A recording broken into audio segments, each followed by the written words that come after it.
All right, so yeah, I'd like to just discuss some ideas that I've been thinking about the subconvexity problem, and relating it to semiclassical analysis. And it's nice to be presenting it here because I started thinking about all of this stuff last time I was at the Institute back in 2010-11.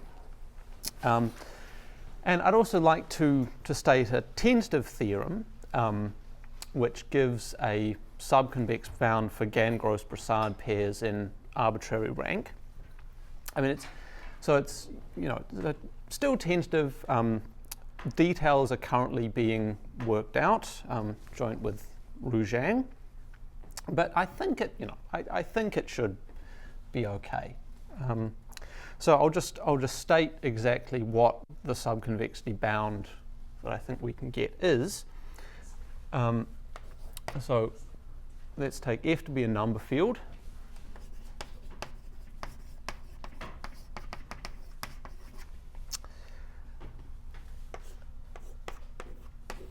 H inside G will be a Gann-Gross-Broussard pair, so unitary or special orthogonal groups. And I'll assume that both groups are anisotropic.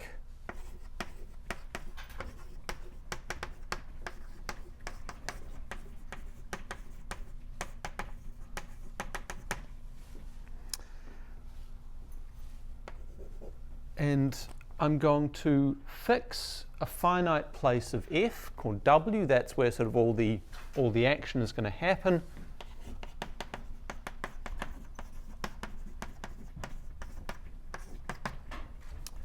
And I'm going to assume that G and H are both unramified at W. If you like, you can assume that they're both split. I'll take two automorphic representations, pi H and pi, on H and G. And I'm going to assume that the local components of these two representations are bounded at all places away from W. So for instance, at all finite places other than W, I'll assume that they've got bounded depth. At infinite places, I'll say assume that they're spherical with bounded eigenvalue. So there's nothing really going on at places away from W.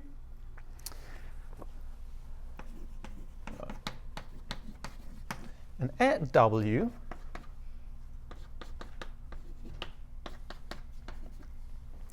I'm going to assume that these are both, I'll just say, sufficiently generic principal series.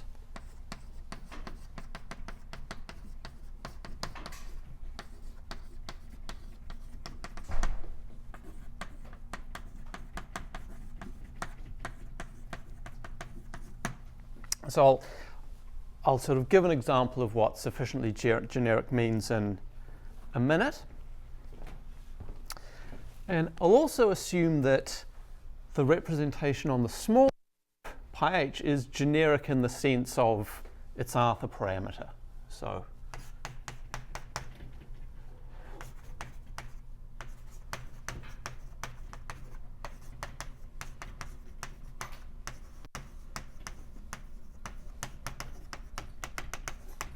it's trivial SL2C factor.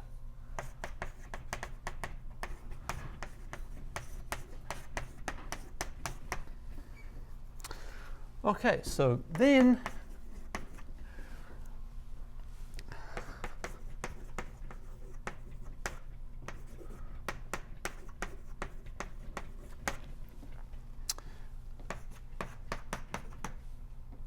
the tentative theorem is we have a subconvexity bound for this product L function.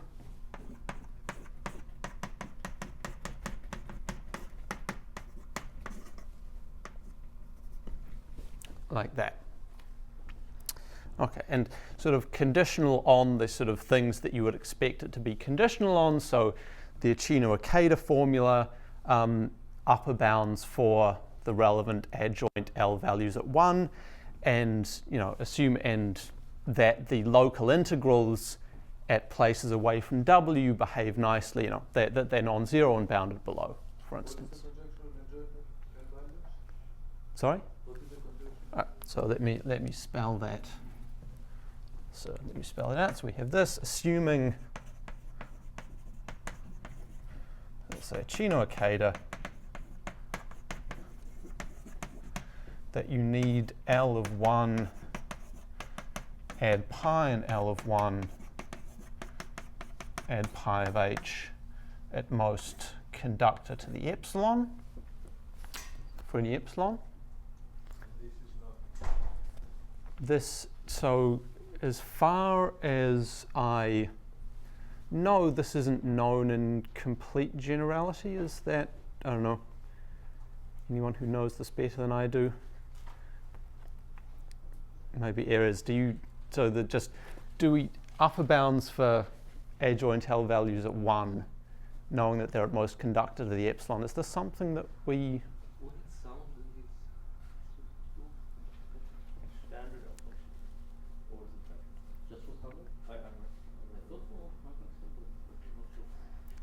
Okay, well, anyway, I'm assuming that, and then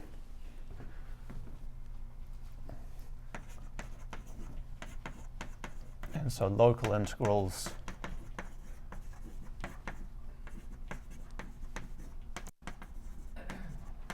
away from W are bounded below.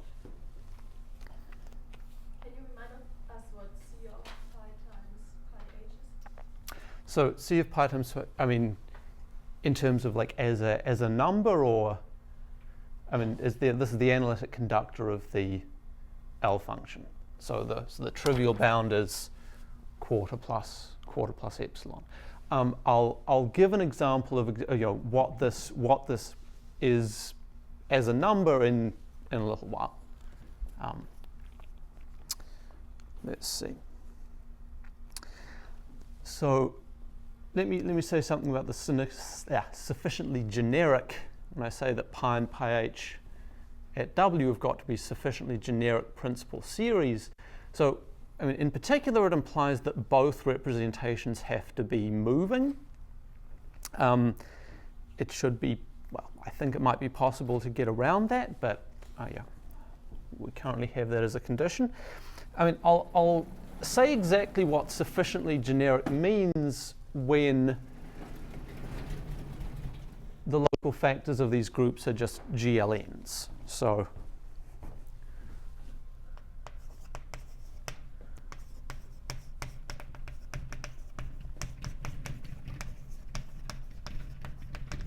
sufficiently generic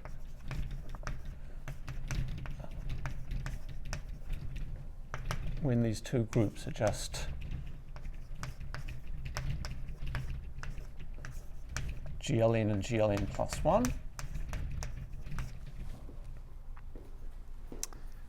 Okay, so in this case, I've got two principal series representations. They're induced from characters, pi and pi h.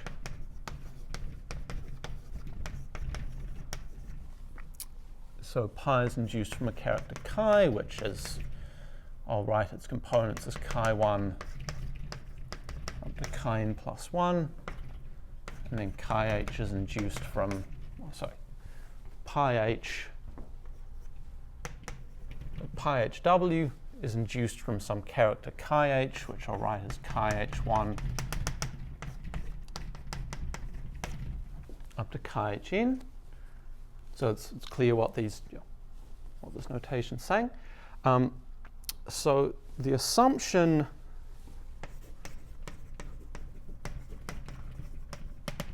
so sufficiently generic in this case means that all these chi I and chi hi have conductor, so p to the 2k for some k. The restriction to even, to an even power of p is sort of a technical one, but it's very convenient for certain things.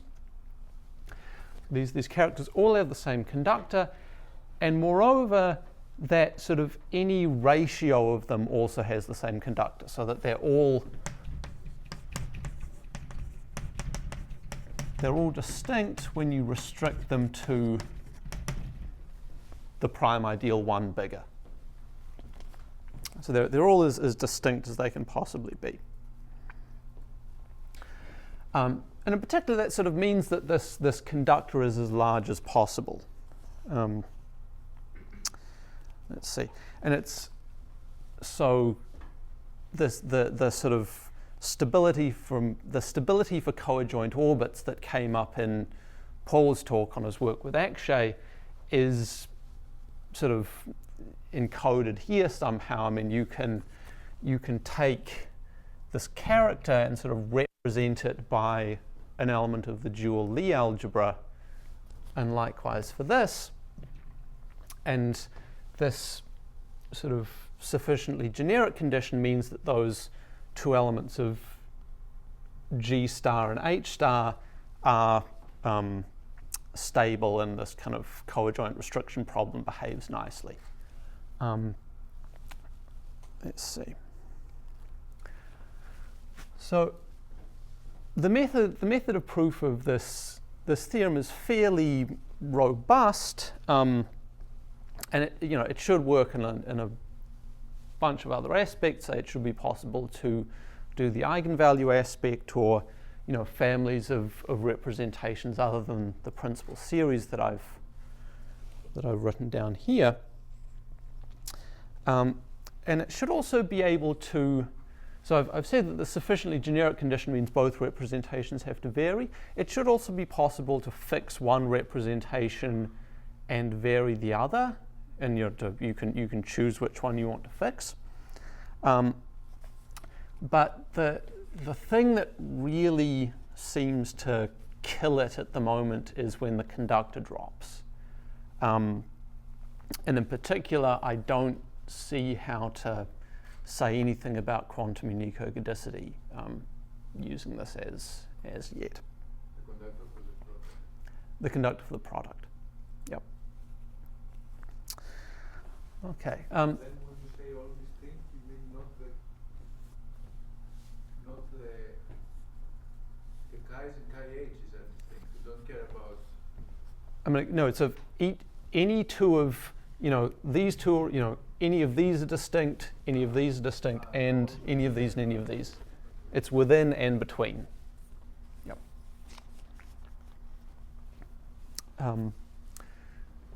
Let's see. And the method, so okay, the kind of the local picture that shows up when you try and prove this theorem works the same. I mean,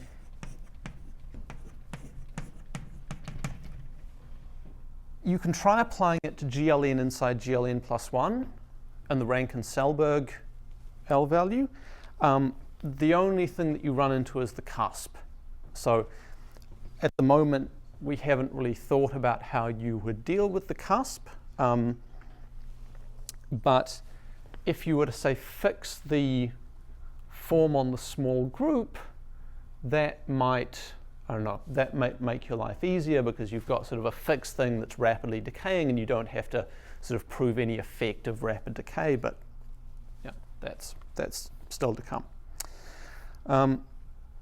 Okay, so as you might guess from the assumptions that go into the theorem, the method of proof is using the Uchino-Ikeda period integral formula and then amplifying to improve the bound for the period. So today I'm going to try and give sort of an outline of the proof, and then next week or the week after I'll sort of expand any details that got swept under the rug, and also I'll try and explain where the proof came from in terms of things that I've been thinking about in harmonic analysis. Because the proof sort of, there are some choices that you might look at and say, this seems kind of arbitrary, but yeah, there's a nice motivation. Okay, so any questions before I move on to the next thing? Okay, so maybe I'll start by saying a little bit about microlocal lift vectors. So, I mean, the method of proof is you write down the Uchino-Ikeda formula, and in order to do that, you need to choose vectors in pi and pi h to take the period of. So the vectors that we're going to take are so-called microlocal lift vectors. And of course, right, because the only place at which we have an interesting choice to make is the local component of the representation at W, because everything else is not really doing anything. So yeah, the vectors in pi W and pi HW, we're going to take a microlocal lift vectors. So this, the idea of taking a representation theoretic microlocal lift, I think, goes back to Steve Zeldich. And then it was, he did, I think, for SL2R, and then it was generalized to arbitrary real reductive groups by Silverman and Venkatesh, and Nelson's also done work on it, particularly in the p-adic case. So let's just say, right.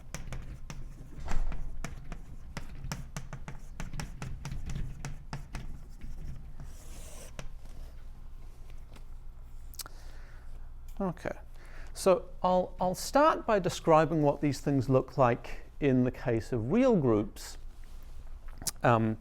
because that sort of, they were really developed first for real groups in order to give a different construction of the microlocal lift of a mass form. So I'll let G prime be a real reductive group. I'll say let's assume it's split. So you get this on both H and G, is that right? It's going to be applied on both? Yep. Okay. Yep. So if G prime is a split reductive group over R, and B and G prime is a Borel, so I'll take B and G prime to be a Borel, K and G prime a maximal compact subgroup, and I'll look at a spherical principal series representation of G prime with spectral parameter lambda. So I'll call that pi lambda.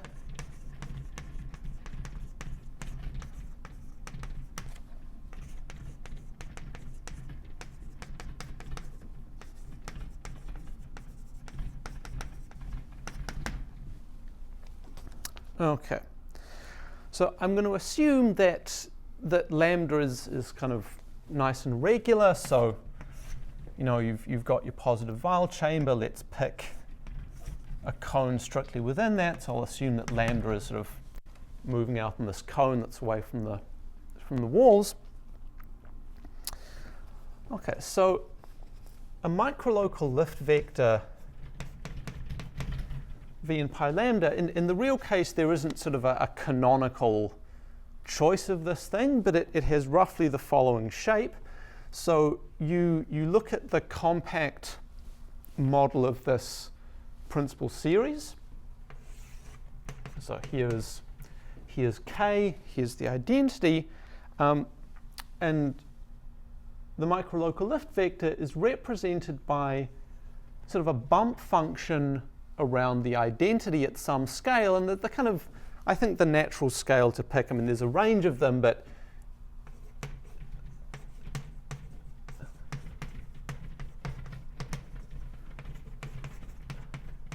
its scale, sort of length of the spectral parameter to the minus a half. Okay, so we've got this vector represented by a bump function. What? Sorry? That's the reason why you call it microlocal? No, it's can I explain? It is microlocal. It's like basically on the coadjoint orbit. It's sort of a ball of as localized as it could be. Yes, that's one way. I mean, I don't know if that. Yeah, I think if you think of it as in the family of lambda values, it lives in some coadjoint. but I mean, it's not just any microlocalized vector. It's sort of the microlocalized vector that corresponds to the microlocal lift of the mass form in here. Although it's surprising somehow. something that Paul learns much later is that almost actually any vector works. Even coarse, anything that's even coarsely near that works for the microlocal lift. Huh. It's very surprising. Interesting. Doesn't affect what you're saying. What does microlocal lift of the mass form mean? So, well, okay. I mean, this is. I think I'm going to talk about this more next week. I mean, the microlocal analysis is going to sort of briefly get mentioned here, and then it's going to go away for the rest of the lecture. But next week there will be mass forms and eigenvalue asymptotics and microlocal things. Right. Let's see. So we have this vector. What properties of this vector are we going to use? So we're going to use the fact that this vector has nice kind of approximate transformation properties under the maximal torus A inside the Borel. So let's say, okay, so let's say V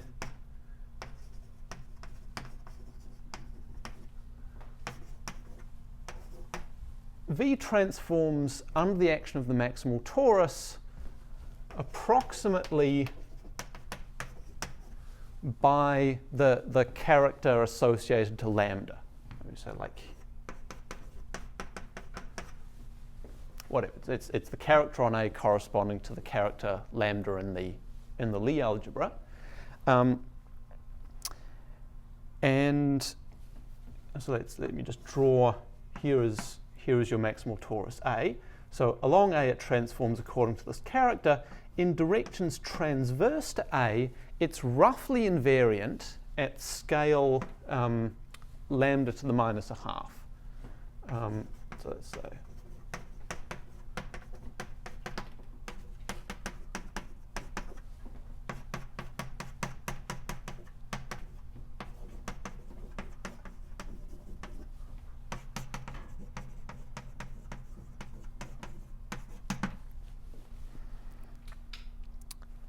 Okay, so, and you can sort of package these two together and say that, right, well, let's take a compact subset of A.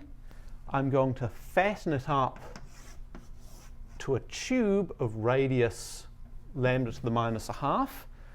Then you can extend this character from A to something on this whole tube, and V is approximately, so V approximately transforms under this fattened A according to x by lambda. And then the last property of this that I'll mention, which will be used analogously in the p-adic case, the matrix coefficient of this vector concentrates around A as well. Okay, so that's my kind of brief sketch of what goes on in the real case. So in the p-adic case, I'm going to make a vector that's sort of analogous to this. And that's called the p-adic microlocal lift vector.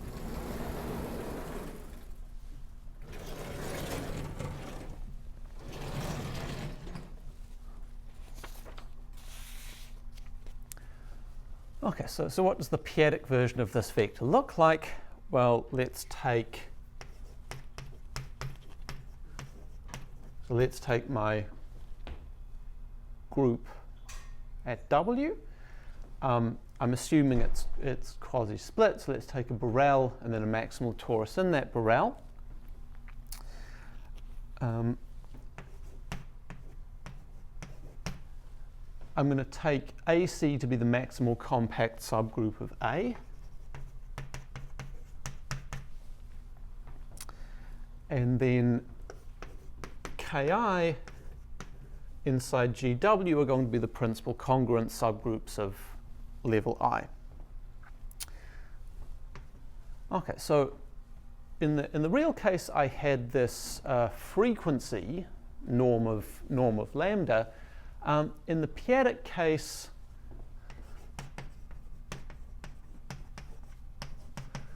the analog of the frequency is q to the 2k. So it's given by the conductors of all of these characters.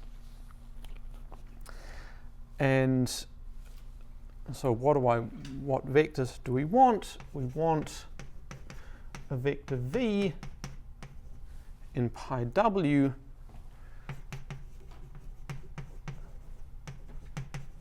transforming under this maximal compact by the inducing character. And then we want this invariance at scale lambda to the minus a half in the transverse direction, so that becomes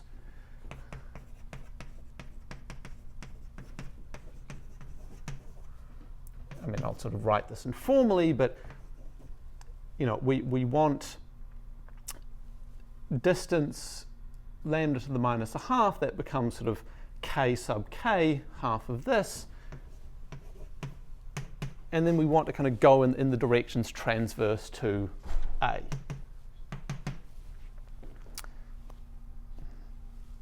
Is that sort of informally what we want? Formally what we want is the following.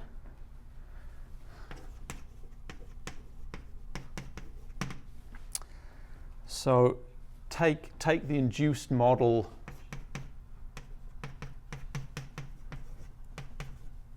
So we realize pi w is the induction from B to G of our character chi. So the vector v is a function in this induced space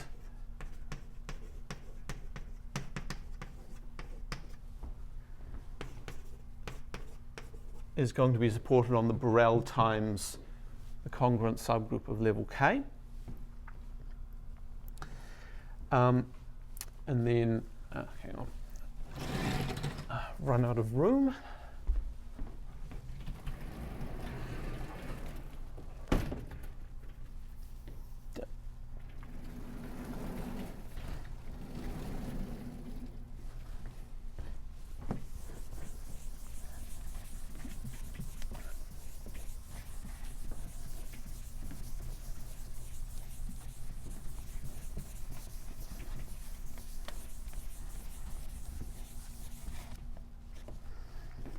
Where was it? Right, supported on that set, and then to say what it is on that set, we can extend chi, the inducing character, to a character of k sub k in a natural way. You just sort of make it trivial on all the unipotent, upper and triangular unipotent stuff. So we've extended chi to that character. And then we define v on an element in B k sub k to be sort of the right thing on the Borel and the right thing on k. And there's this, you can check that this is a well-defined thing.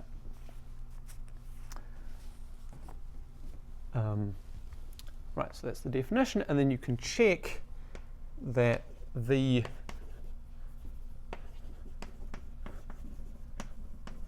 so similar to what we had over there, we had this almost equivariance under the thickened maximal torus. So v transforms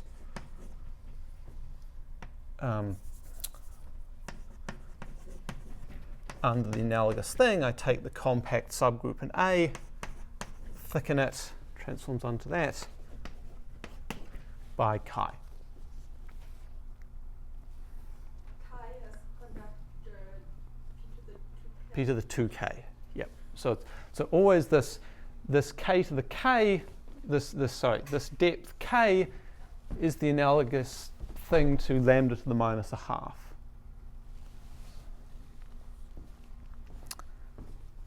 Okay. So any questions about this definition of the microlocal lift vector associated to a torus?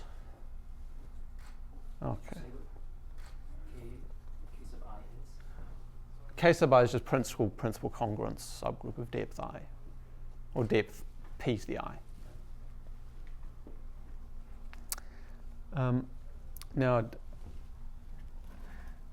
I said that in the real case, the matrix coefficient of this vector concentrates along A, and I didn't make that precise.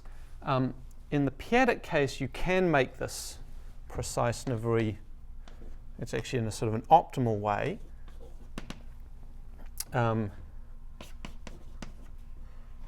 matrix coefficient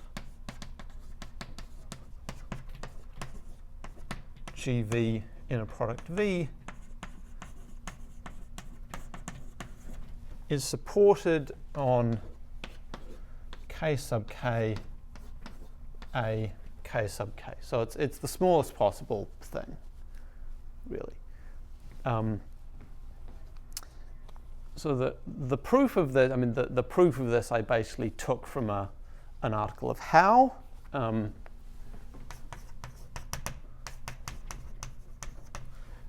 Called some qualitative results on the representation theory of GLN over a p-adic field. What exactly does it mean to extend the character of conductor P to the 2K to the congruence subgroup conductor P to the K? So, yeah. So let me make this. Let me make this more precise. So just say like this statement here. Is there a distinguished extension for Set of trivia on group groups and some Yeah. matrix Yep. Thanks.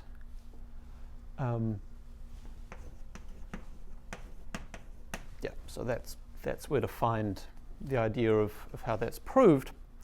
I mean, the idea is really very simple. You just say that, well, okay, you can take this covariance property of the microlocal lift vector under the subgroup, and that means that this matrix coefficient has to have a certain transformation property from the left and from the right under here, and away from the set, those two transformation properties are incompatible. So the matrix coefficient has to be 0. Okay. So that's sort of that's the microlocal lift vector p-adically, the sort of abstractly the thing that we want to take. But there's sort of a twist that you can't just sort of take the two obvious microlocal lift vectors and plug them into a Chino-Ikeda. So let me say the next section. So what are the global vectors we take into Chino-Ikeda? So I mean, you choose your local components. Actually, I'm going to give these. Have I given these names? Anyway, so we're choosing two vectors, phi and phi h, globally.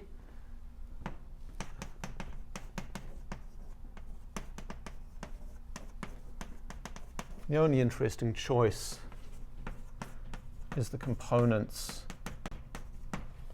at W. And so these are both going to be microlocal lift vectors, but they can't be microlocal lift vectors for kind of the obvious maximal tori. I mean, the reason is that they're just sort of not going to be compatible, and your integral is going to vanish for trivial reasons. I mean, let me just do this in the case where the groups are GLNs.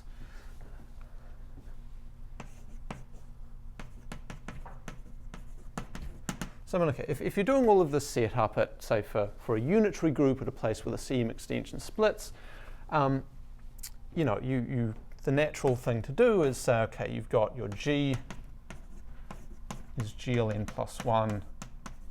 If W, you take, you know, you kind of choose coordinates so that HW is that upper left block, and then you take, so you say let AH be the maximal split torus in H, and A is the maximal split torus in G. So if you chose these two local vectors to be the microlocal lift vectors for these diagonal tori, then when you take an integral of one against the other, you know, they're going to transform under AH according to different characters. And so your integral is going to vanish. So what you've got to do is you've got to conjugate A to sort of make things agree again. So let me write that a little bit more precisely.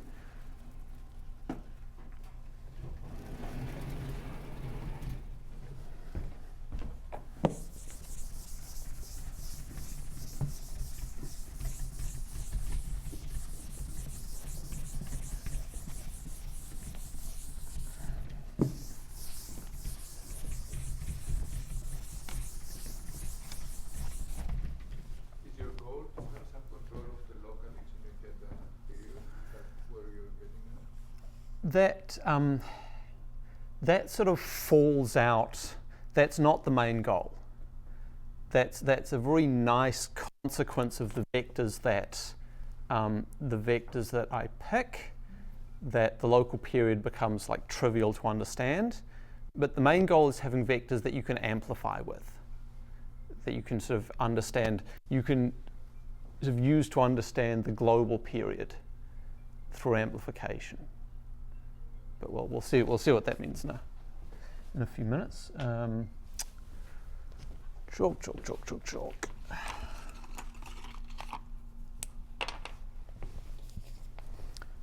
Okay, so where was I?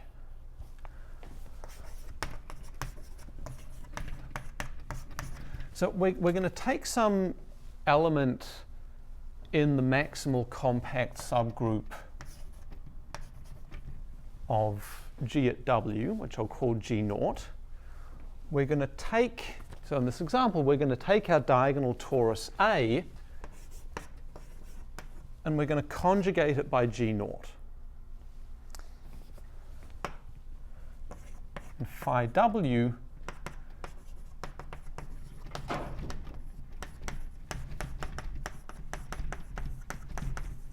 is going to be the microlocal lift vector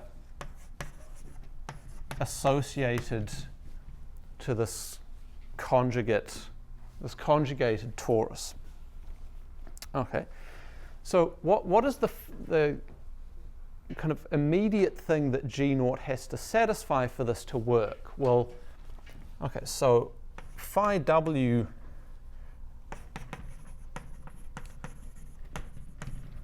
transforms by, well, okay, it's not by chi. I mean, we've conjugated A, so we've sort of got to conjugate chi to match. It transforms by the kind of conjugate translative chi under AG0 KK. And then similarly, phi HW, we don't have to do anything. It's enough to move this around. Transforms by chi H under, that should be the compact. Yeah, so this should be the maximal compact subgroup conjugated, and this is the maximal compact subgroup of AH thickened up by KH sub K. Okay, so what we'd better have is on the intersection of these two, these characters had better agree. We need chi H equal to chi G0 on this intersection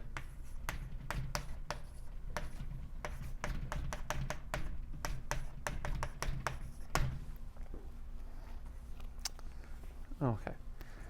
And this problem is a coadjoint restriction problem. I mean, let's see. Would people like me to expand on that? I can a little bit if people want, or okay. So I'll say a little bit about. I mean, maybe first of all, let me make a comment that the G0 that we're going to sort of end up choosing, this is going to. Okay, this intersection is going to be this. Okay. The reason for that is that the G0 that we're going to choose is going to have to make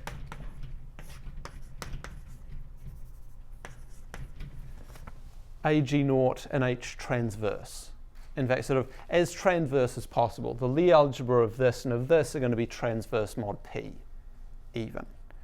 Okay, so I take this, I sort of thicken it up, and the intersection of this with the whole of H already is just this little neighborhood of the identity. Okay, so why is this character equality related to coadjoint orbits? Well, it's the fact that if you look at a group. Okay, so if you look at a group like this, this mod this is abelian. Okay, and in particular, it's abelian, and so we're working on GLN plus 1. It's naturally identified with Mn plus 1 OW mod P to the K Mn plus 1 OW. I mean, okay, maybe this is not so. What I've done is not very canonical. Maybe let's do that and that.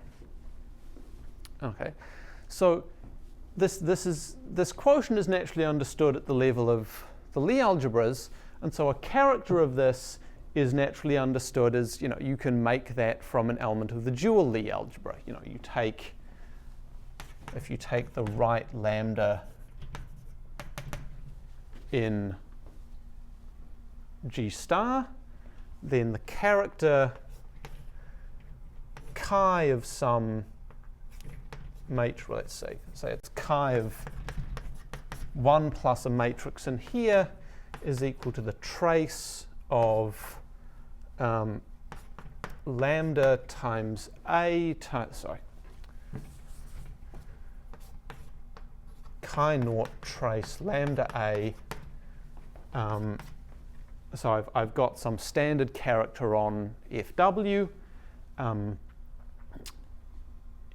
so if I put what thing do I want to put here? But I'm not going to worry about the normalizations. If you pick this lambda having the right size, then the character chi on here has this formula. It comes from so it comes from the coadjoint element lambda, and this agreement on this subgroup that can be interpreted as a coadjoint restriction. So we just sort of need to solve this problem nice and integrally, and in fact what we do is, I mean we write down this G0 almost explicitly. It has some very nice properties that I probably won't get to until next week. But we've got this G0. It's a very nice thing. We understand it. We understand it well. Any questions?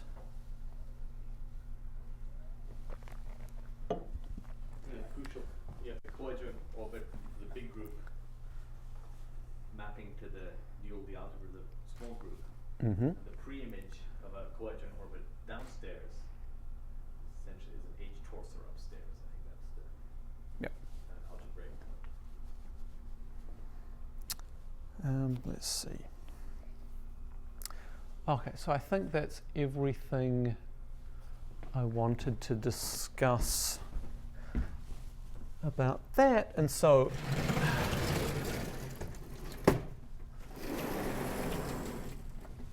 to just sort of bring us back to the main, argument. Yeah, we've got this phi w microlocal lift vector for this conjugated torus. Okay, so that's where we want to be. So the next thing we do, let's write down the Uchino-Ikeda formula and sort of look at how big everything is. So Uchino-Ikeda says that if I take the period of phi against phi h, I take the norm squared, then I have some factors, some mild global factors and some local factors away from W that I'm going to assume are well behaved. We have the Lvalue we're interested in. We have the adjoint stuff. And then we've got the main local integral, which is the one at W. So I've got h phi W and h phi HW phi HW dH. Okay, so we've assumed that these things are mildly behaving, or at least they're mildly behaving in the direction that we want. So we've got three things here to discuss the size of.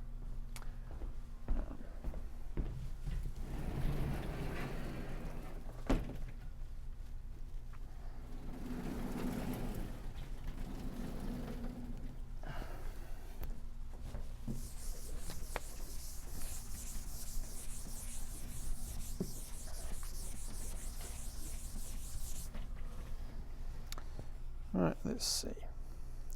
So the first thing we'll talk about is the matrix coefficient.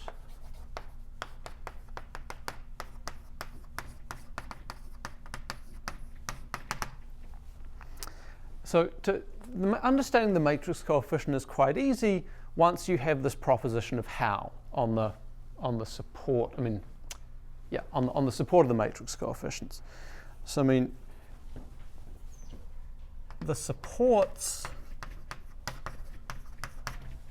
of these two things, the supports of this and this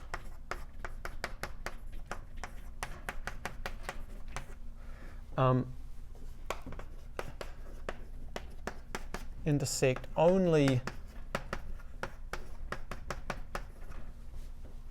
in this little principal congruence subgroup. And so that's just combining the fact that these both concentrate along the two tori, AH and A conjugated by G naught, and the transversality that I've claimed up here. To actually sort of make this into a proof, you just kind of look at, in the GLN case, what you do is you say something like, okay, well, if I have an element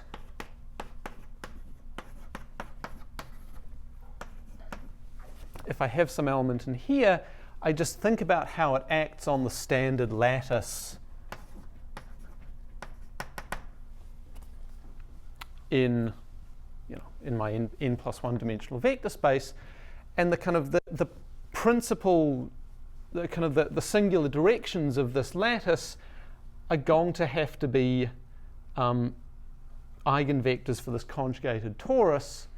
Whereas if I can do this argument on H, and they've got to be eigenvectors for AH, and these two things are just incompatible. So that's basically how that argument goes. And so when you work all that out, the local integral dH is of size q to the negative k dimension of H.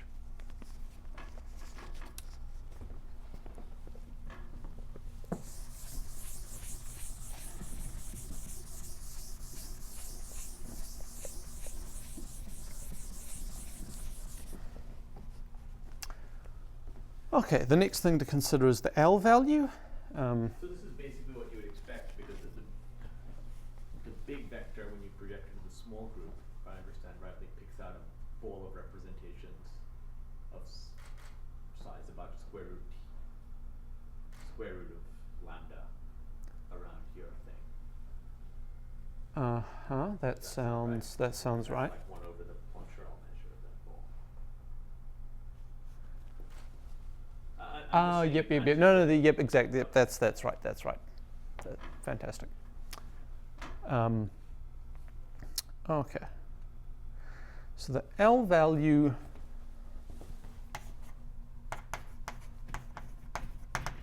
okay, so well, we've got convexity, conductor to the quarter. So the conductor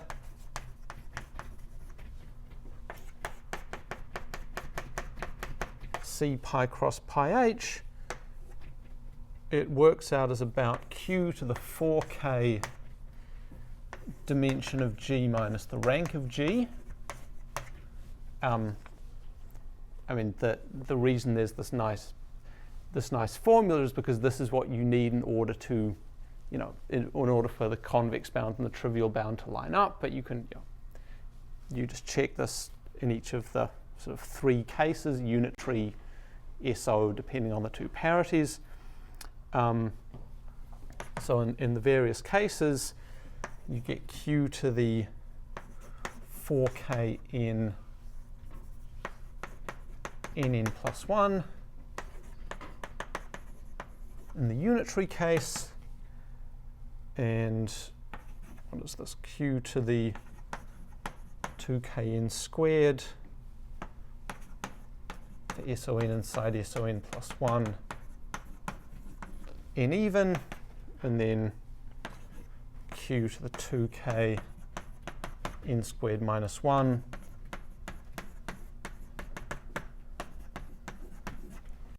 when n's odd. Okay, so those are the conductors. And then the last thing we need to talk about is the trivial bound for the period. Sorry, I'm a little bit confused. So these conductors aren't matching up with that guy? No, because there's this third thing. But I'm a bit confused. I thought that the effective family size is the reciprocal of that guy. Is that not right? Hang on, let's see. Maybe that's not.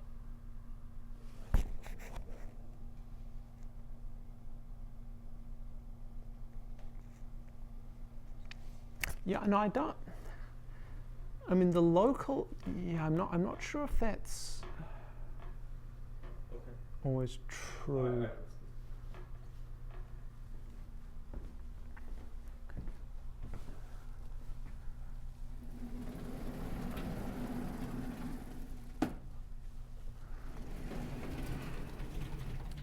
I mean, you've got kind of you've got the family size and kind of local stuff about the vectors Yes. in that. Okay, sorry. Sorry,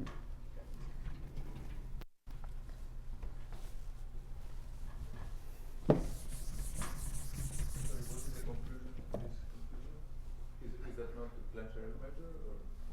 Yeah, I think what I said about Plancherel measures is not accurate. What I said earlier can be right.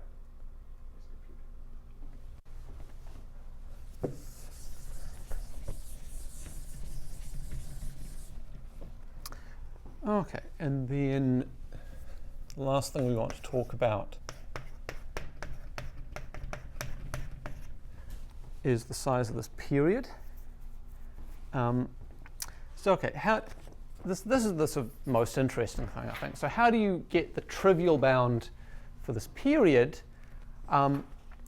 So the way I think is natural is you spectrally complete in the form on the big group, but not the form on the smaller group.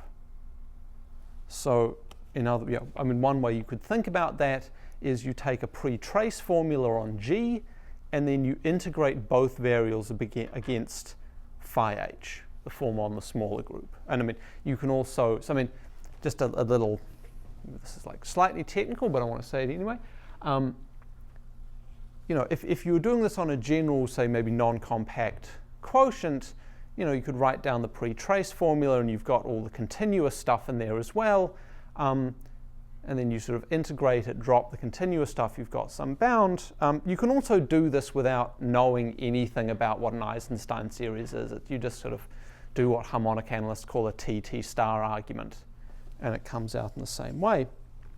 But one way or the other, you get the following. So I'll state this just for a general test function. So I'll say take omega naught, a C infinity C test function on the adels of G. Then we've got the following inequality. Yes, right, so I want this way.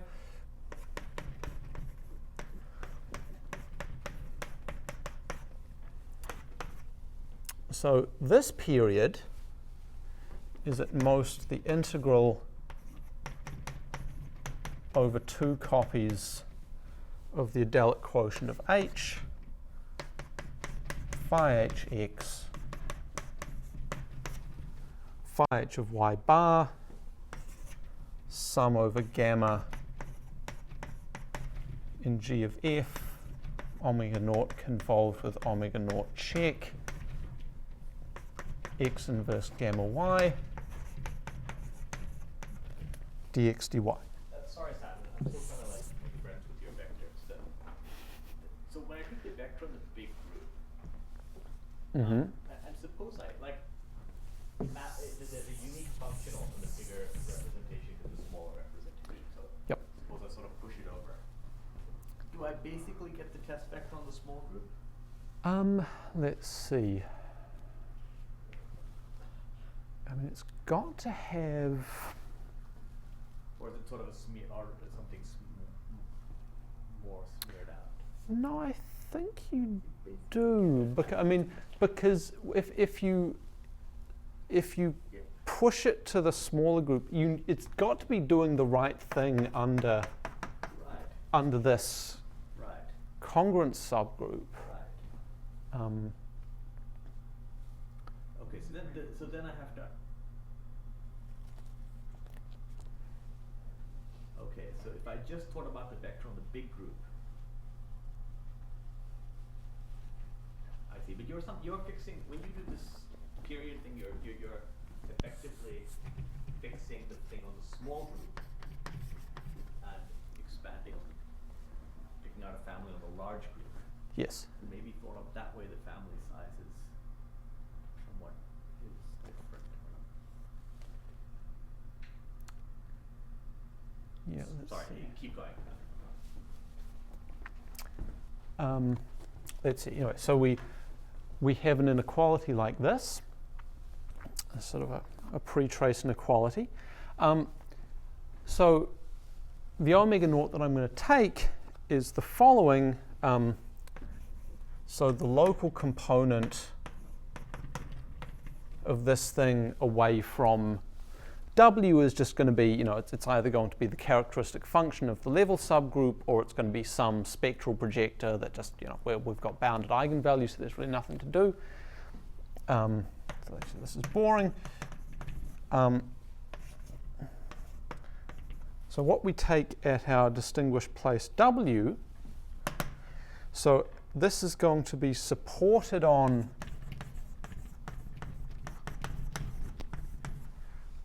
the group associated to our microlocal lift vector, so this conjugated fattened torus, and it's going to equal the conjugate of our character.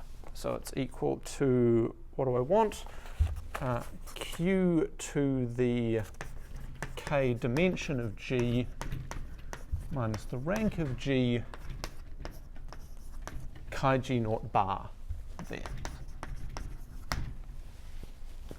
Okay, so I mean that this is the right constant to make this thing an idempotent. And so it'll pick out, it's going to be an idempotent that picks out the local component of this vector at W.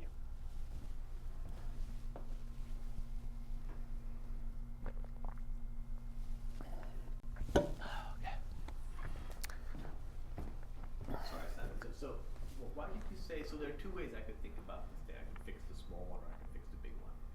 And clearly, you're right that this way is better. But how do you think about that? No, when you say fixing, you mean like you could spectrally complete Yes. in the. Yes. To be honest, I'm not. I haven't thought very much about spectrally completing in the smaller. I don't think about spectrally completing in the form on the smaller group very much, and that's partly. I mean, it's partly because when you do that, I just don't really know how to use. I don't know how to use that very well. This is something that I should understand, is like how you and Paul. I mean, you and Paul do it the other way. You sort of spectrally complete on the small Right, but group. this way seems to work better. I mean, this family is better. This seems to work better for. I see it. That's true, but you also, I mean, you and Paul get, you get pregnant over a very big set. Like to get pregnant, I have to take a very, the smallest set that you can really see with. Who invented this phrase? Peter. Get pregnant. It's Peter, who's not here. So it's like, so Peter's not here, so I'm gonna use his phrase. Okay, so you can have some some picture for why this seems to work better, doing it that way. Yeah, I mean, maybe I could say a little bit more about that next week, but I don't have a great answer right now.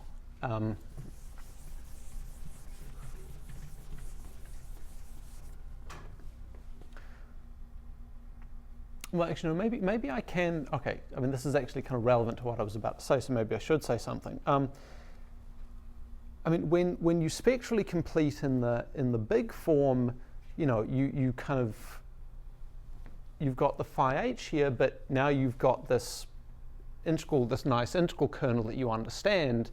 You restrict this. You restrict everything to h. You can restrict sort of these gammas to h of f. And now you've got something on h that I really understand well. You're taking the restriction of this kernel and taking,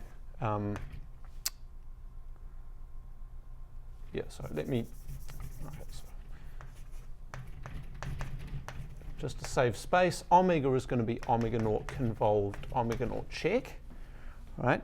So sort of, if you choose the support of omega naught small enough, you only have to consider these terms, and then what you're looking at is just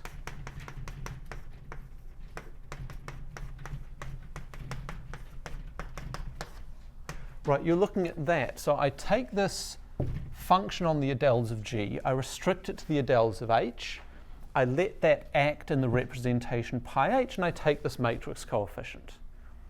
And and that's a thing that I understand quite well, and the asymptotics of that. Whereas doing it the other way, you'd have something. You'd be integrating phi restricted to h, maybe something. You'd be doing something like that. You'd have two copies of phi, two variables restricted to h, and then you'd have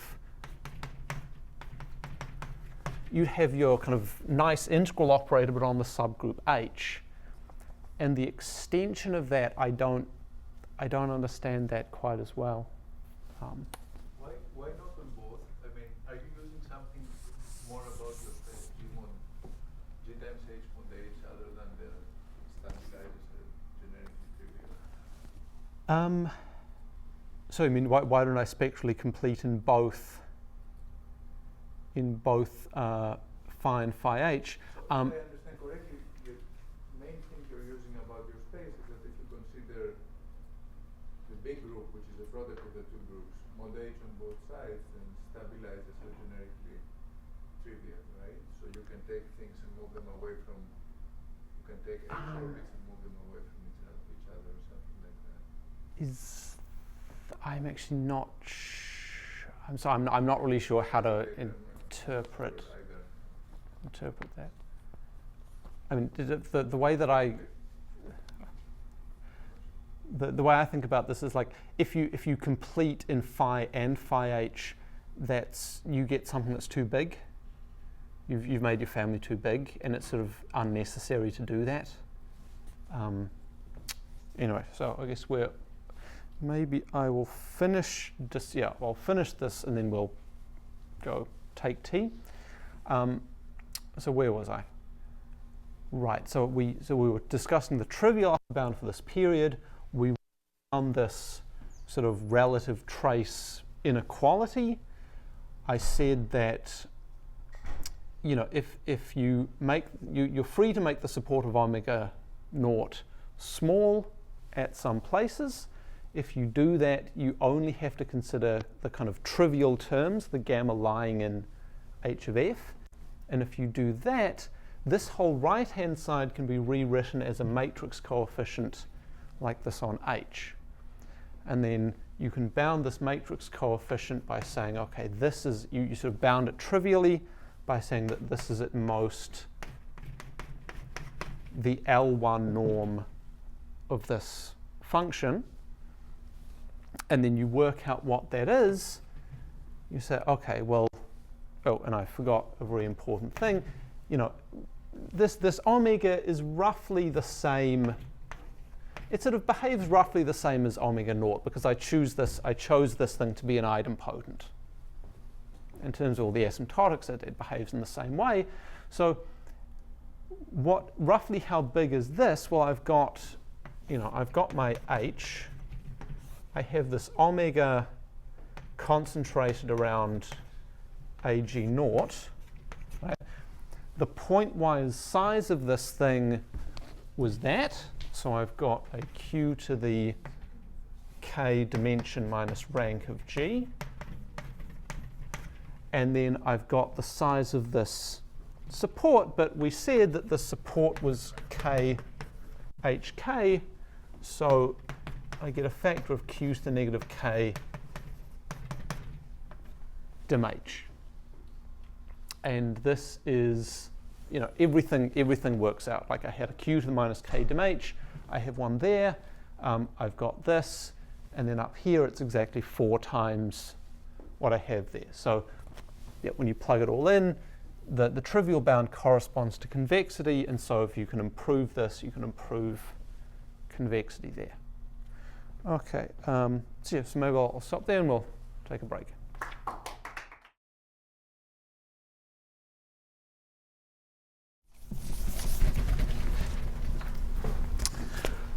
Okay, so we finished up, sort of wrote down Uchino Ikeda. We worked out the approximate, we sort of worked out the trivial bounds for the left-hand side and the right-hand side. We showed that they lined up. So if we can improve over this trivial bound for the period, which was this,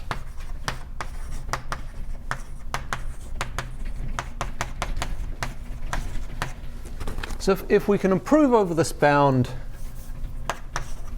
by some power, then we win and we get subconvexity for the Lvalue. So the way we're going to do this is by modifying this omega naught at some set of sort of nice finite places away from W by making it a Hecker operator called an amplifier. Okay. Now I'm not going to talk much about the yoga of amplification. I might, this might be in future lectures, but I'll just say that when we do this, so let me rewrite this inequality, because this inequality is sort of the starting point for our upper bound. Okay, so I'm gonna put an amplifier or a Hecker operator into omega naught. I write down this inequality.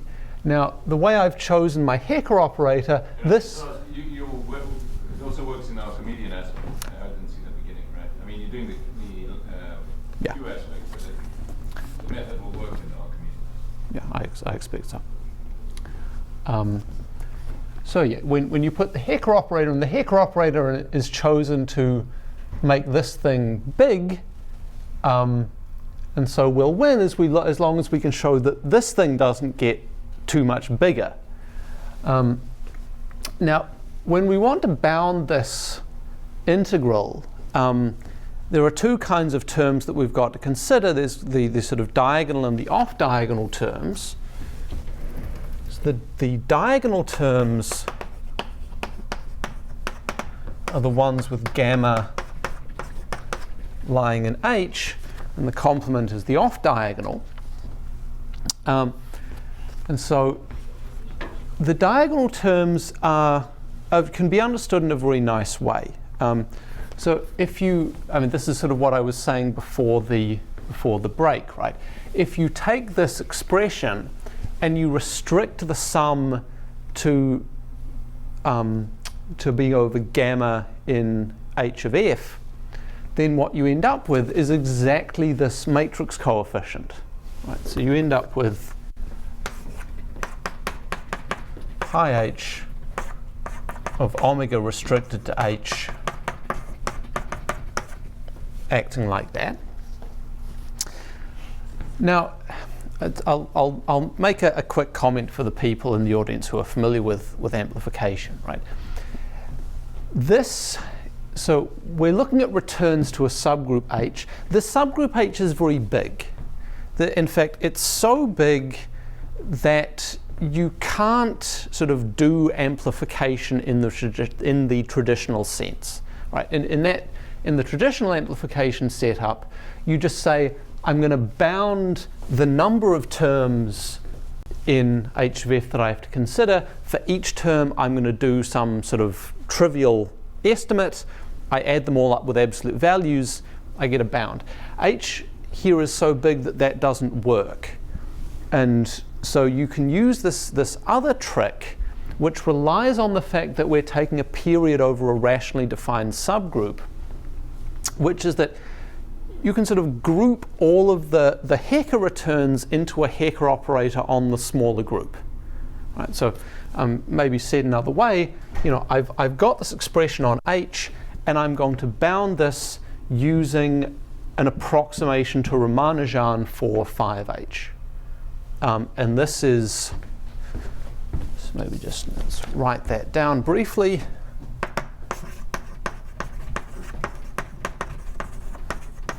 So bound using approximate Ramanujan.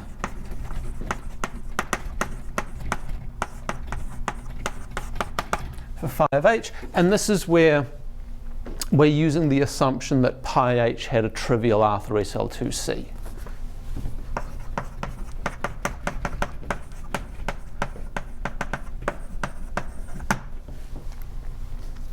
Okay. When you say approximately, you need any non-trivial bound towards Ramanujan? I think any non-trivial bound will work, yeah.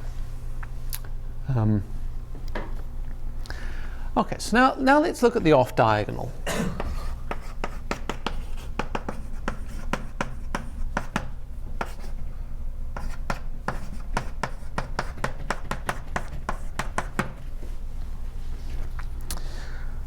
And so all the action is happening at the place W, so I'm just going to write down the key thing that's going on there.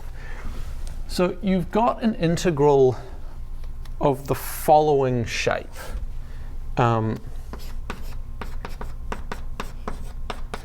you have an integral over 2 copies of the maximal compact in HW. You have phi h x phi h y bar, and then omega of x inverse gamma y dx dy. Okay. Now, before I kind of throw away the global things completely, What was KH? so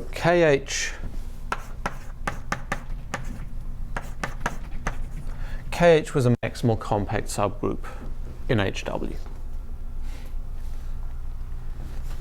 I'm confused by this. This is Oh, so how am I getting this from that? or even what it means actually. Like VH and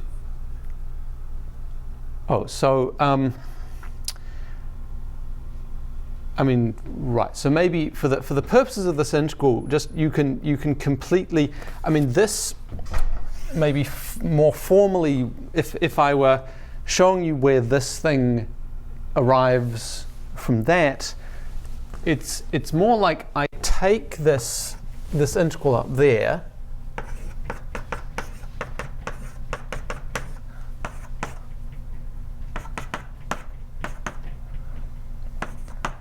You know, I'm going to take I'm going to take the x and y variable, and I'm going to insert an extra integral over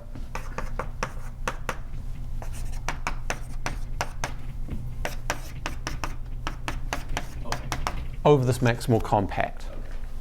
And then I'll just sort of let's forget about this, rename, and we've got something like that.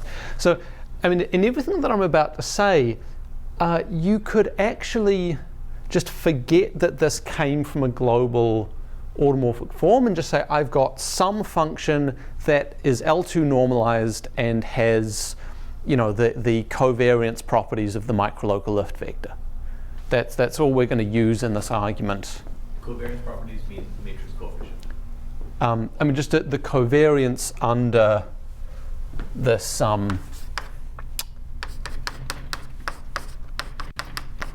the covariance under this, according to the character.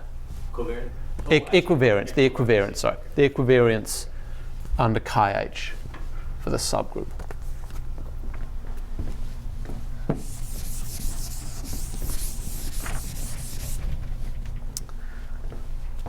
Okay. Yeah, so the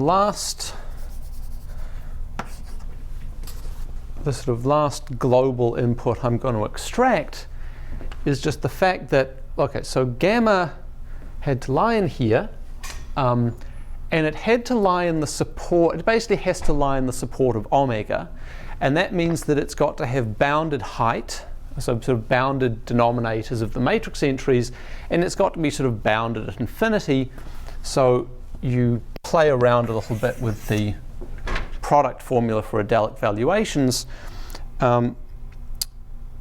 So what you get is that gamma, sort of the W component of gamma is not too close to HW. And I guess by not too close, I mean sort of distance further than Q to the negative K delta for some little delta that we get to pick. Okay. Let's see.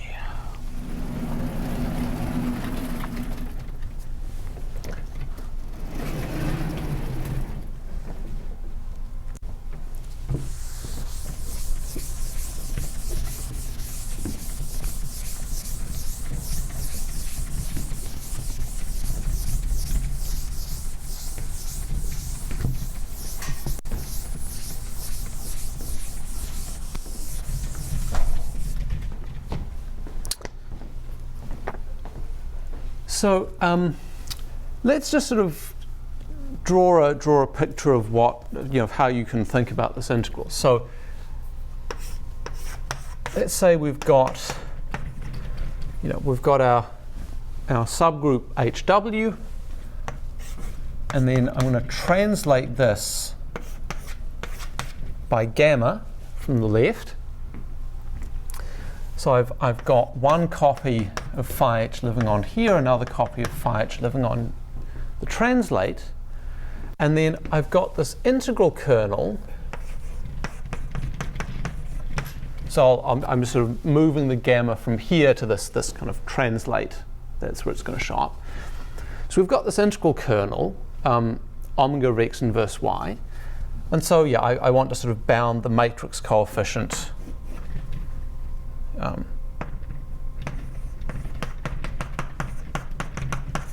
of this kernel sort of acting on one of these functions. Now what what we want to do is we want to understand the y's that can lie in the support of this integral kernel. And what we're actually going to show is that the set of y's that lie in the support, looks, it's going to be some set like that, say. The key fact is going to be that the set is transverse to the right orbits of AH. Okay, and that sort of, well, what do I want to say next? Okay, so let's just introduce some notation for that. So S is going to be the support. This is going to be the set of Y in KH. So such that omega X inverse gamma Y is non-zero for some X and KH. Yes, it depends on gamma. And in particular,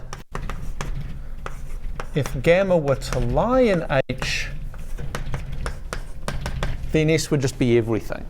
And we wouldn't be able to run an argument.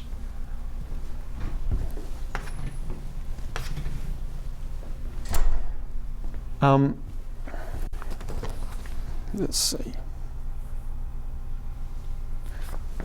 So generically, just if you want to visualize what the set looks like, generically the codimension of S inside KH is going to be the rank of H. And I mean, the set is not going to be a subvariety. It's going to be a little thickening of a subvariety, but modulo that. It sort of looks like it's got this codimension. Okay, so yeah, the key thing we're going to show is that the set S that we've defined is transverse to AH. And I mean, I don't mean transverse, I mean, it can be tangent to, say, order 2 or order 3, but there is some bound on the possible order of tangency of AH and S. And so that's enough to give us the result, because this matrix coefficient, this inner product, only sees the part of phi that lies in this set. Everything else is just never picked up by the kernel of our integral operator. So I may as well throw it away. But because phi h was equivariant along AH, maybe AHC, it can't put very much L2 mass on the set H. And that gives me a saving. So can you run down an exact inequality? Yep. But also you use nothing but omega except for L to do that. Let's see. No. Well, I mean, I've used it support. Yeah, I don't have to use anything about oscillation. You're not using any oscillation. No, the oscillation's already been taken care of by passage to this. That's probably consistent with the fact that you, in the range where the period and the L function coincide. Because if there were cancellation in the period, then usually the L function, the infinity bounds are much weaker than. Well, no, I mean, the setup that so next week I'll talk about the setup that I originally had for proving all of this. And, you are in the range where the convex and local bounds agree. Everything is nice and sharp, and you absolutely you live off the oscillation of the kernel. I mean, there was this whole, But over here, to get back to this point, are we now just estimating the number of gammas in sets and giving an upper bound, and then everything else has no further cancellation in it, or there's no oscillation in this part? There's no oscillation in what's going on. It's all controlling the support, Okay, which is delicate. I'm not saying it's not delicate, but I'm saying I still think that's consistent with the fact that there's a period. You see, when you write a period, well, you know this very well, that if you write some Ticino type period formula, and the function is oscillating, highly oscillating, and you first have to capture the oscillation, and then you do the kind of quantitative thing. Write an inequality. Right. Let's see. So the inequality that I want is, where are we? It's the volume of H. So I take a coset of AH like this, intersect S is at most Q to the negative delta K. Okay, so that's purely combinatorics in a sense. Yep. Yeah. Let's see. So maybe before I move on and sort of explain, I mean, where this bound comes from. So are people happy with this kind of transversality? Why we sort of win once we have transversality like this? Sorry, what's the little h there in front of the AH? Just I take some coset. This is any. And how big is h?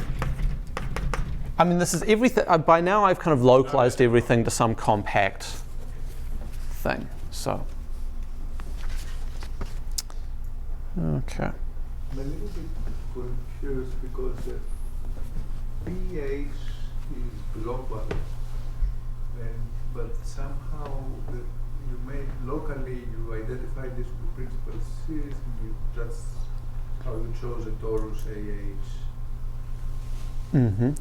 I mean, choosing the torus AH is a very straightforward thing. Choosing the AG naught torus is complicated. But sure, we've got some torus AH. But what is the role played by AH? Because these are like cusp-forms. They're not. I don't see something in the local model here. Or do I see? So Are you estimating this local matrix coefficient? Is that what I mean, this this just means this integral. This is this integral. Yep. I see. So you think of this as something local now. Yes, this is all like once. So this is completely local. The global inputs. Yeah, the global input I'm taking is that gamma is not too close to HW. And then the only thing I'm using is the equivariance of this under the thickened torus. Let's see. So we've got that. Okay, so how do we prove that bound?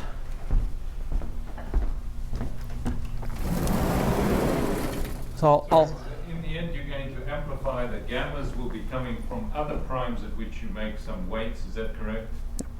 And you will explain. Okay. Yep.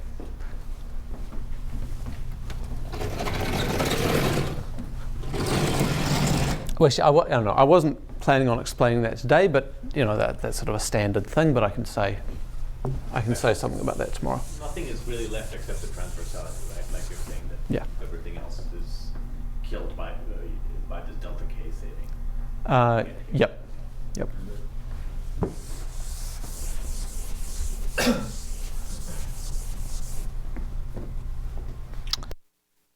Okay. Right. Okay. So let's kind of explicate what this set S is. So, I mean, let's use the fact, right? So we had support of omega. This is a G naught compact times K sub K. All right. So if something's going to lie in this set S, we need there to exist an X in KH such that X inverse gamma Y in this lies in the support set. So let's just let's rearrange. Y lies in gamma inverse X AC G naught K sub K. And then we can take any X we want So this is equivalent to saying that y lies in gamma inverse kh. Let's expand this out. G naught AC, G naught inverse k sub k. Okay, so in other words, we can write S explicitly as S is kh intersect all of this stuff.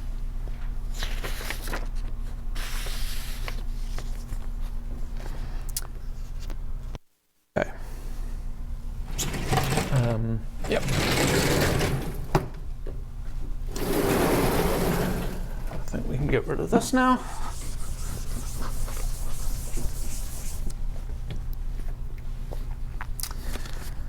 So now now that we've got this expression for h, how we prove this, let's just assume h is 1 for simplicity.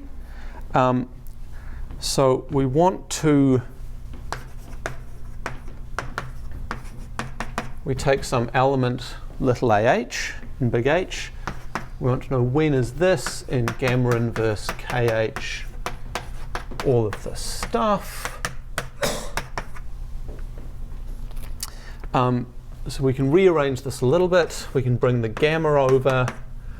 This is normal in everything that's, in the group we've restricted ourselves to. We bring the G naught through.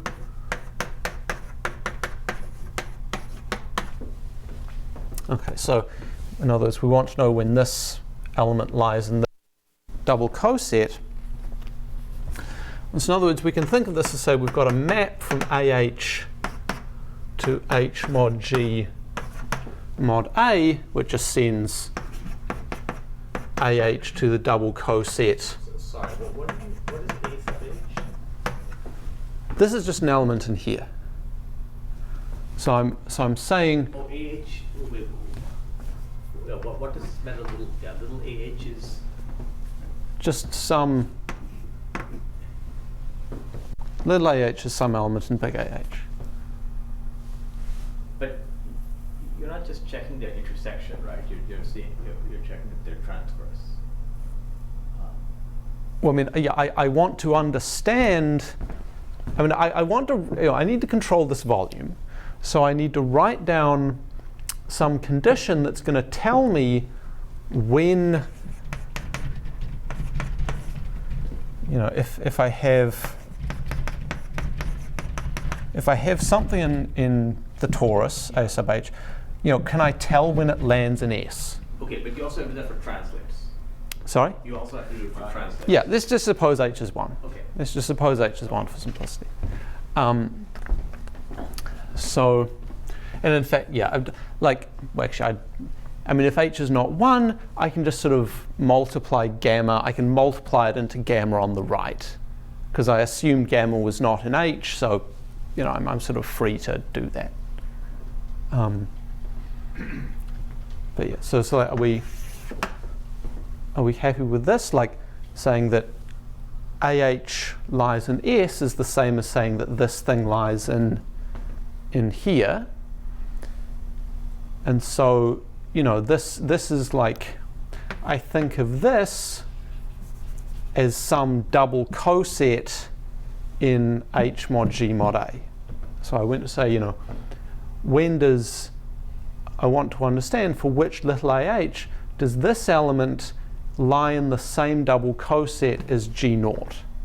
You're familiar with the computations of Peskin in his thesis and McMullen, and where they use this wavefront lemma? It's very similar to this, but that's where they were using G mod H, and counting gamma orbits. There may be some useful. Okay, I mean, there's no, the counting of gammas is not really a serious. The wavefront, this transversality is a key ingredient Okay. as well. And the action there, in the end there they want to get it down to unipotent orbits in order to use Ragnar, but that kind of transversality and fattening is a key calculation, which he called the wavefront lemma. Huh. Probably connected with Wells-Boucher's wavefront that he mentioned. Okay. They don't use Ragnar. He can use mixing, yeah, use They just mixing, use but mixing. You they could don't use use that, it. but they You're right. Isk he has two parts to his thesis. That's good. One way he does, one way he doesn't. Correct. Absolutely. But this part uses this decomposition in KAH. Yeah. To get that exact calculation. It's just very reminiscent of this kind of thing. Let's see, where was I? So, yeah, we've got this map from here to this double quotient, sending this to the class of gamma AHG naught. And so, you know, what all you do is, well, you can write down some nice invariants on this double quotient, and you just kind of want to study what they do on these elements. And basically you want to show that not all the invariant functions that you've written down can be constant.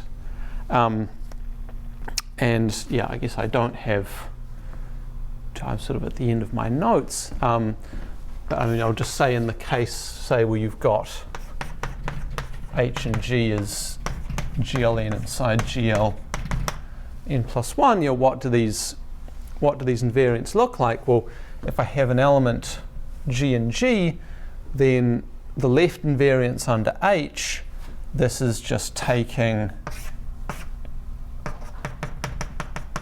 so for instance, I can take the bottom row, so that gives me an invariant on G mod H, and then I've got the right action of A, so under A these are all going to transform by some character. So what I've got to do is take those and then pair them. So I then look at G inverse.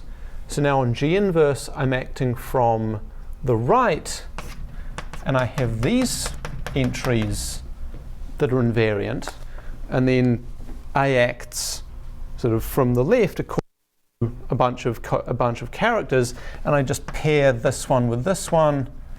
You know, I just sort of entries, and so those products are invariants on this double quotient, and we can study those.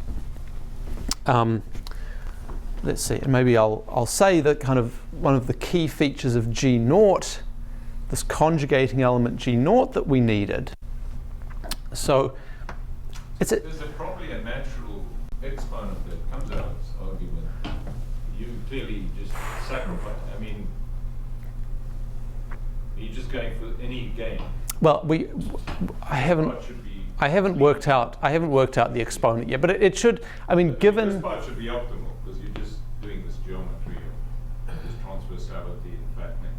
There should be an exponent there that he's got some good definition in terms of the data. I think. Yeah, but yeah, I mean, I think this argument should actually give an exponent that you can humanly write down. Which is, I'm not saying the final exponent. I'm just saying this part of the argument, which is the source of the game. So in other things to this nature, that there's some kind of one proves that all the gammas that contribute come from some kind of subgroup, or you need no, you don't care. well, I mean, you have that, but it comes immediately. It's just the gamma and H are the ones that the ones that you can't win in this argument for are the gamma lying in H, and you knew that already, and you could understand them by grouping them together. I see, and basically everything else does contribute, but like all G for G of F minus H of F, everything sort of could. And you have these two manifolds of very high dimensions, so they certainly come near to each other. Yep. Very small code, they certainly come near to each other. There's nothing more to be done about it, but they intersect in a way that's transversal to the A action. Yep. Let's see. So I think maybe to finish, well, I mean, I'm certainly not going to get anywhere close to the finishing time, but I will just make a little comment, I think, before I stop about, so the nice features that this conjugating element G0 had that we use to prove this bound. So it's kind of cute, actually. So the coadjoint restriction problem we had, remember, we wanted to take a diagonal matrix. Let's just say we're working on GLN cross GLN plus 1. You had a diagonal matrix. You wanted to conjugate like that, and we wanted it to end up something like this, and then here, here, whatever. So a choice that you can make for G0 is a matrix like this. So you have ones along the bottom row, and then everywhere else you have 1 over, let's see, it's let's see, ij, no, you want it like that, I think. That's the dimensions work out the right way. And this has this very nice feature that not only are all the entries non-zero, but that you pick any combination of rows and columns of the same cardinality, that minor is invertible. So that ends up making life very easy for you when you want to study the invariance on this double quotient. Let's see. So I think I'm sort of at the end of my prepared remark. So maybe then you go back and state the main theorem. What you estimate, you must have understood which cases you need. That's okay, right? Right. Yeah. This will. What? This is okay. I will do a recapitulation. No, just the claim. What just proving subconvexity for? Just the claim. So take a Gann-Gross-Broussard pair. Any Gross-Broussard. Yep. Supposedly you have. So Gann-Gross-Broussard pair. Both groups co-compact.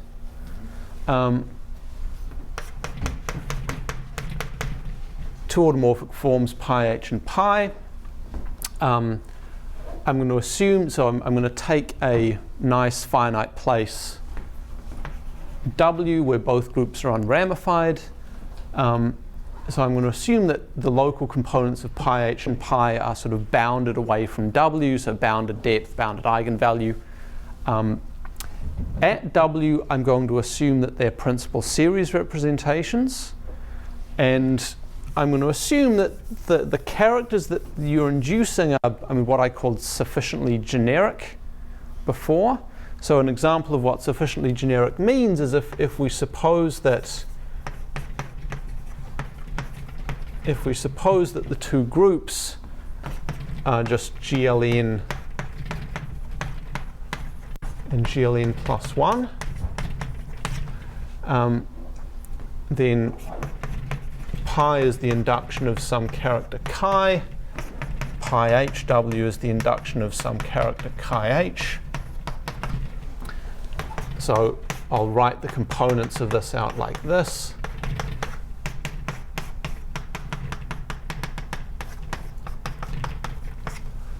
Like this and this. So I'm going to assume that all of the characters, so I've got 2n plus 1 characters, I'm going to assume that they all have conductor p to the 2k, and I'm going to assume that they are all distinct on restriction to p to the 2k minus 1. So sort of as distinct as possible. And then okay, assume Achino-Ikeda, upper bound for adjoint L values at 1, lower bounds for local integrals where nothing's going on.